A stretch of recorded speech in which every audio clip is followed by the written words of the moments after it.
Reading with your kids. Hola, ni hao, konnichiwa, assalamu alaikum, shalom, jambo, bienvenidos. Hi, my name is Jet Li, and this is the Reading with Your Kids podcast. We are coming to you from the beautiful and oh-so-festive neighborhood of Reedville in the southwest corner of Boston, Massachusetts. We are delighted that you're sharing time with us today. Thank you so very much. Our guest today is coming to us from Brantford in Ontario, Canada. He's returning to the show. His name is George Neve, and today he is celebrating Duel with a Dragon. Before George joins us in the studio, we want to remind you that we're going to be reading in the new year. That's right. We're going to be saying goodbye to 2020. Hello to all the promise that 2021 is bringing us with a fantastic week-long virtual family fair. It's all happening at readingintheNewYear.com. We're so excited. We have so many authors who are taking part in this event. One of them that you'll love is Tina Shepherdson. She is the author of Walkout. She'll be reading Walkout, and that is a certified great read. So you know you're going to have a lot of fun. That's Reading in the New Year. It's happening from Christmas Day right through New Year's Day. And it all happens at readingintheNewYear.com. Joining us right now from right outside of Toronto in the province of Ontario in the beautiful nation of Canada. He is returning to the show to celebrate his brand new picture book called Duel with a Dragon. Please welcome back to the show, George Neve. George, how are you? Hey, Jed, I'm great, thanks. Super happy to have you back. I love having you on the show. We've had some great times, and I'm excited to learn all about Duel with a Dragon. Tell us about this. Yeah, this is my newest picture book, and it's all about ancient China. I love writing historical picture books. My first picture book was about ancient Egypt, Pharaoh's Arrow, and teachers really love it, and I loved it when I was teaching historical picture books. I think they're a great way for kids to learn about the past, and picture books always engage kids right through the grades. So this one is adding to that series about ancient cultures, and it's all about the first emperor of ancient China. Awesome. One of the things, you are the author and illustrator of your books, and one of the things that you do that's very unique is that you create your illustrations in the style of the cultures that you're writing about. That's right. Yeah, I love art. I always loved teaching art, and I love history. So yeah, this is a great way to combine that. And when I was teaching grade 4, one of the ways I taught the Ancient Cultures Unit in Ontario, we have a Ancient Cultures Unit, was always through art. We would study the art of that culture, and you can learn so much about that culture through their art, because art was so important to all these ancient cultures. So this book, I wanted to illustrate in an ancient style of silk paintings. I know ancient Chinese silk paintings were just beautiful, elaborate works of art, and I did all my illustrations in that style. Beautiful. I am the proud owner of a Chinese silk painting. Okay. Yeah, one of our international daughters gave it to me on a milestone birthday. I don't want to say which birthday it is because it's very close to 100, but and it is just beautiful, and it's very, very different from what a typical American or Canadian would hang in their home. Yeah, definitely. Yeah, the style is very unique. Now, I couldn't illustrate with actual silk and, painting on silk, which I'd love, because I always like to do art that kids, readers can replicate. So when I did my ancient Egypt book, I wanted it to look like papyrus scrolls, but I thought, well, I can't start painting on actual papyrus scrolls. So I did my artwork in the style of that, and using a cloth, rubbing wet paint, I got this great texture that was like papyrus.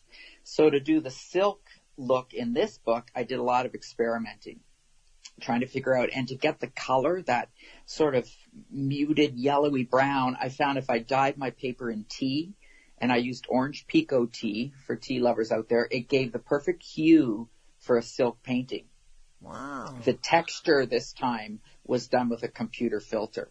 So after I did the illustrations, I ran them through a filter. It was called linen, I think, but it gave the look of a silk, that fine texture.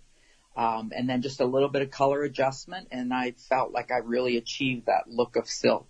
Yeah. Beautiful.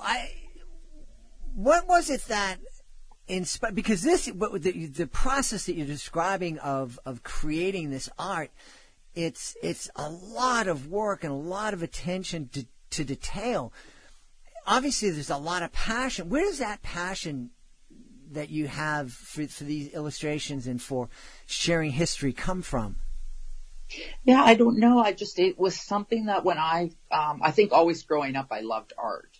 And I always loved history. And I think in teaching, that really brought that to life for me, instilling that in kids. And it's not always everybody's favorite thing. I mean, everybody has their own favorite subjects in school as students or as teachers. You know, some teachers love math. It's a real passion to them, or language. To me, it was always art and history.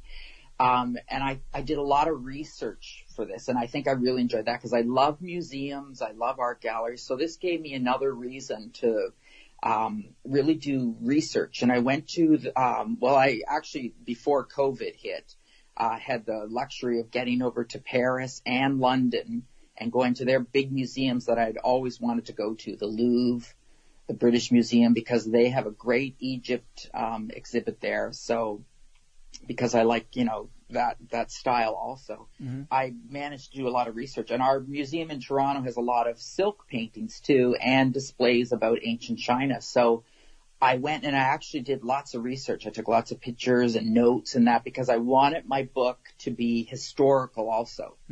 As a teacher, when I teach these units about the past and, studying the art with the kids, we'd read a lot of books. And it's always fun to say to the kids, okay, what part of this do you think is authentic in the book and what maybe is, the illustrator just guessing? And it's a great way to study that culture and say, the kids get excited and say, oh, look how they did that, hieroglyphic, or look at how that dragon's illustrated because it's in the style. So I think they're a great teaching aid. And I know as a teacher, I loved picture books that were like that the author or illustrator had done the research and taken the time. And I guess that sort of inspired me. That's the kind of books I want to create. I want to speak a little bit more about the illustrations and your choices. But first, what I want to do is I want to applaud you for taking the time to ask your students, hey, how accurate do you think this is? I think that that's something that is so very important, helping our kids become media literate, to take a critical look at the media that they are consuming, to ask themselves, I'm reading this. Is this accurate? Is someone,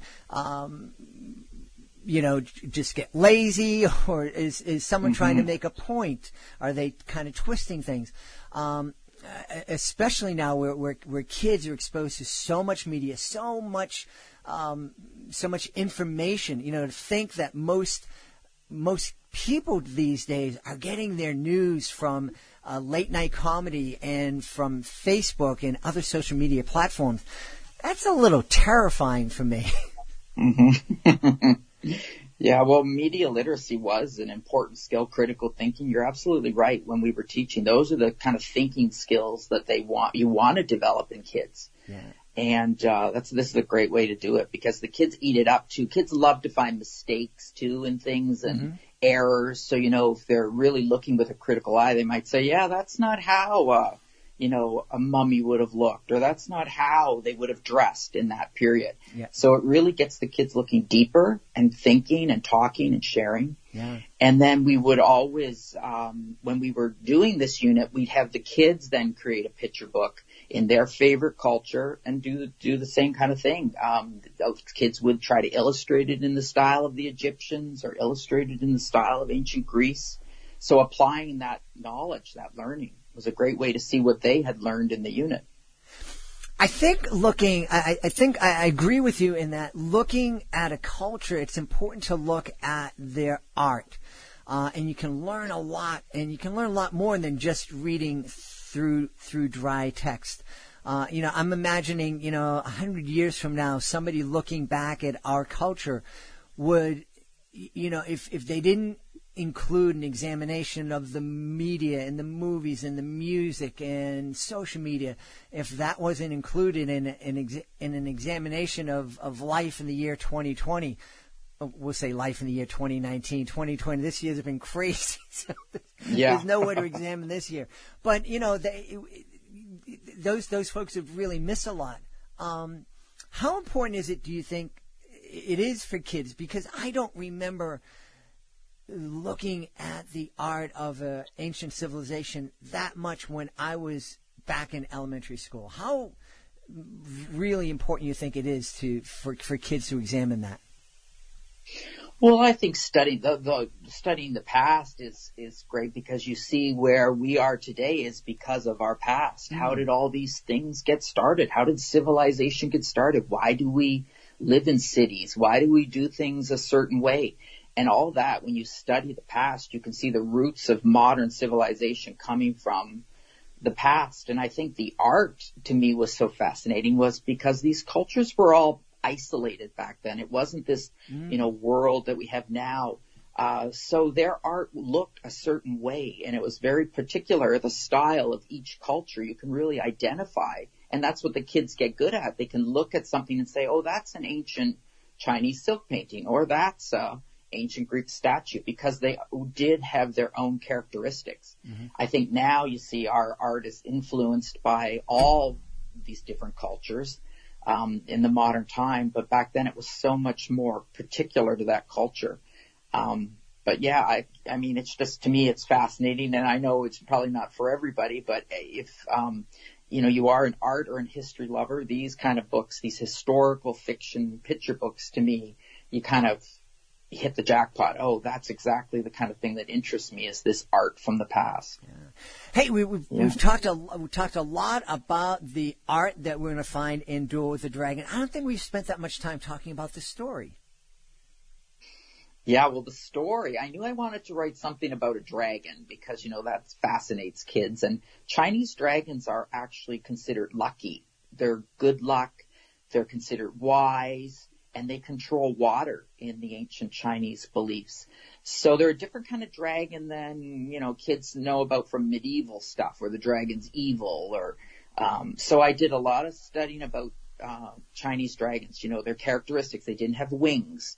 They could change their size and shape, and they brought you good luck, but they could punish you if you did something wrong, and they would punish you particularly with water. So a dragon is responsible for typhoons and floods and things like that. So that kind of inspired the story. Well, what if you put this powerful dragon up against an emperor? And it's sort of this duel between the two. Who's more powerful? Who's going to back down? So I had the story idea, but then I started thinking, well, I wonder if I can actually use an actual emperor. And in my research, I found that the first emperor, whose name was Su Huangdi, he's the first emperor because he unified some warring states about 2,000 years ago, unified the 7 warring states to form China. I found that he wanted to live forever. And he's known for these terracotta warriors. So people have probably heard about the terracotta warrior statues. Well, he built this huge army of life-size statues to protect him in the afterlife. But he really wanted to live forever. And dragons live forever. So it gave me this idea. Here's another reason the emperor might be trying to get information from the dragon. How do you live forever? And is the dragon going to be willing to give up that information? So that's really the root of the story. So cool. I've actually, one of the international kids who live with us, who lives in China, visited the city where the terracotta army is today and has sent pictures, and it's just amazing. Yeah, it's fascinating. I would love to go there. I had a friend that went and said, you know what, it's as amazing as you think it's going to be. Yeah, definitely. And I think they know so much more about Emperor Qin is because they discovered that tomb. Mm-hmm. I don't know. There's a real mixed reaction to him in China because he was their first emperor, but I don't think he was always such a nice person. He was a warrior and he unified the country, but it was sort of my way or the highway. And, there's, stories and things you can read that he, executed anybody that didn't believe in him. And he really wanted his country to flourish. So he made everybody speak the same language. Everybody, had to think like him, or you kind of disappeared. So I think there's sort of a mixed feeling about him, in their country, but he did a lot of good too. He improved transportation. He connected the Great Wall to keep everybody safe. He developed one sort of currency for trade.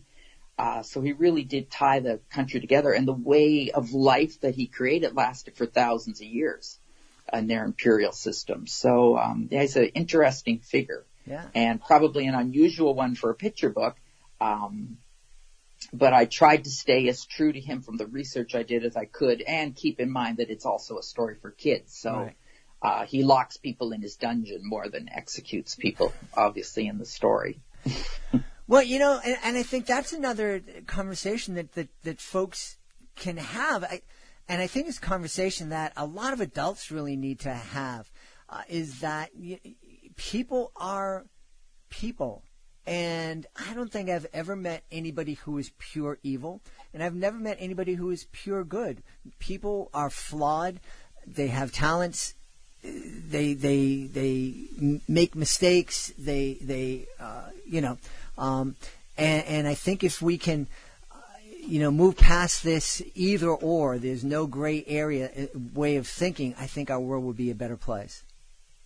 Yeah, definitely. Yeah, it's a good point. You want to be able to root for the person, but they might not be just all that great either. But his daughter in the story, I invented a daughter that sort of makes him see the way. So she has a part in the story too in solving this duel between the two of them, because they're both very stubborn, the dragon and the emperor. So it's up to his daughter, Moon Lily is her name. She sort of comes out of her shell because, again, that came out of the research that women in ancient China really didn't play a big role outside the home. They were told or expected to sort of stay in the house and know their place. So it was a great way to have a story, again, where this female character becomes enlightened and sort of paves the way for other women to show she can do it too. So she's a strong character. Yeah. I'm curious. Have you heard any blowback from folks who are saying this isn't your culture? You shouldn't be writing about Chinese culture. You shouldn't be writing about Egyptian culture. You don't. It's not yours. You're appropriating this. Yeah, I haven't got anything negative, but everything's kind of changed in the last little while. It's an interesting time for that. As far as own voices, it's called. Publishers are really looking for own voices. So you write about your own experiences. When I was doing the Egyptian book, I did a lot of research, so I never got any sort of negativity. And museum gift shops and things were running it in their gift shops. So I really like that. With this one, it was a little bit different. I, self-published this. I did send it out to some publishers, and the reaction I got was, oh, we love the artwork, we love the story, but we're looking for own voices. So, that's sort of the climate right now. But I really feel I was really careful and true to the culture. I'm not saying it's my culture. I'm saying that I did a lot of research about ancient China, and I've done, sort of the best I can do, making it the way I think it was based on the research. So yeah, you are aware of that, that you're being sensitive to the culture. Where are you going next? What is inspiring you to create next?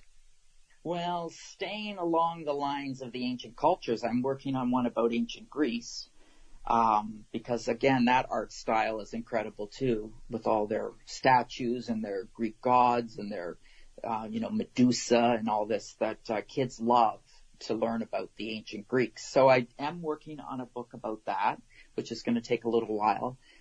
because I'm going to do it in the same sort of style where it'll be in the Greek style, but with cut paper, which is how I have illustrated Duel with the Dragon. It's all done with cut paper. So it takes a long time, which was perfect during the lockdown, because it gave me something to focus on and work on.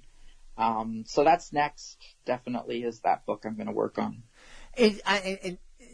Is there any style, ancient style of art that is just too intimidating? You look at it, it's like, that's fascinating, but no, that's a road too hard for me to even think about.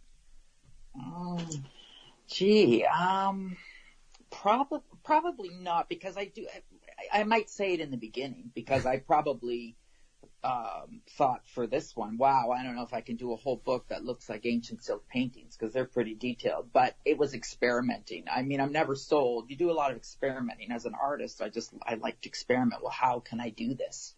How can I do this to make it look this way? And it wasn't just suddenly, oh, here it is. I did a lot of experimenting to sort of get the look at how can I do this? And, you know, their clothing and everything is so detailed. You know, it took some just figuring out. So I'll try, and if it doesn't work, then I'll say, well, maybe I'll leave that one for now. But I want to do Mesopotamia also. We'll see. We'll see what happens. We'll see how the Greek one goes. Awesome. So. Well, I know if people want to know where they can go to get a sneak peek of Duel with the Dragon and your other books. So where can folks connect with you online? Yeah, my website is George Neebe, it's my name, .ca for Canada. All my books are on Amazon, and because they're also ebooks through Kindle, you get that peek inside feature. So they can go on Amazon.com, and they'll be able to look at a few pages.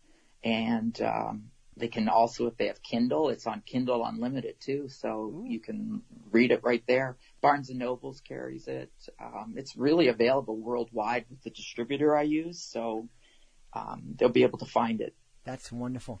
We've had a great time talking about a lot of things. We're talking about media literacy, we're talking about history, talking about different styles of art, and a really neat story. And we started by talking about the brand new picture book, Duel with the Dragon, from our friend George Neebe. George, thanks so much for being back on the show. Oh, it was a pleasure. Thank you. I love talking to you. Please be sure to join us for the next edition of the Reading with Your Kids podcast. Megan Klein will be here to celebrate Winston Winks. That's the next episode of the Reading with Your Kids podcast. Once again, we are so very excited about our year-ending event, Reading in the New Year. Great way to say goodbye to 2020 and all the headaches that we experienced in the year 2020. And also remember some of the wonderful times we were forced to spend time with each other. And if you're like me, you rediscovered how much you love the people that you were spending time with. We also get to say hello to 2021 and all the promise that it brings. Please join us, readingintheNewYear.com. It's a week-long virtual family event that you are going to love. Want to thank the folks who made today's show so wonderful. Of course, want to thank our guest, George Neebe. Please be sure to check out Duel with the Dragon. Also want to thank my team, Alejandro Doherty, Fatima Khan. I want to thank my beautiful wife for all the support she gives me. Most of all, I want to thank you. Thank you so much for taking the time to join us today. And as always, thank you so very much for taking the time to make the world a better place by reading with your kids. I'll be looking for you in the next edition of the Reading with Your Kids podcast.